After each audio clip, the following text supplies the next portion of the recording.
Turning your engine 30 V12.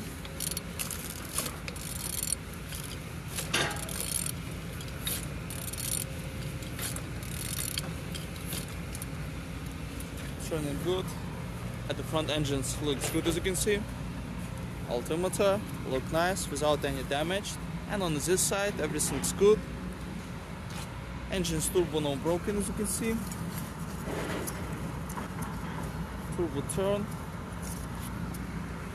Look as well on the gearbox without any damage. Same as well like on this side. Everything's good. Starter no broken. All pipes inside look nice.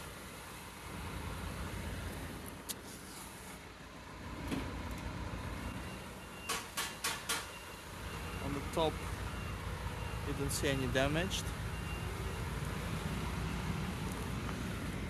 And on the bottom, oil sump without any cracks, no leaks. And turning your engine 30 V12.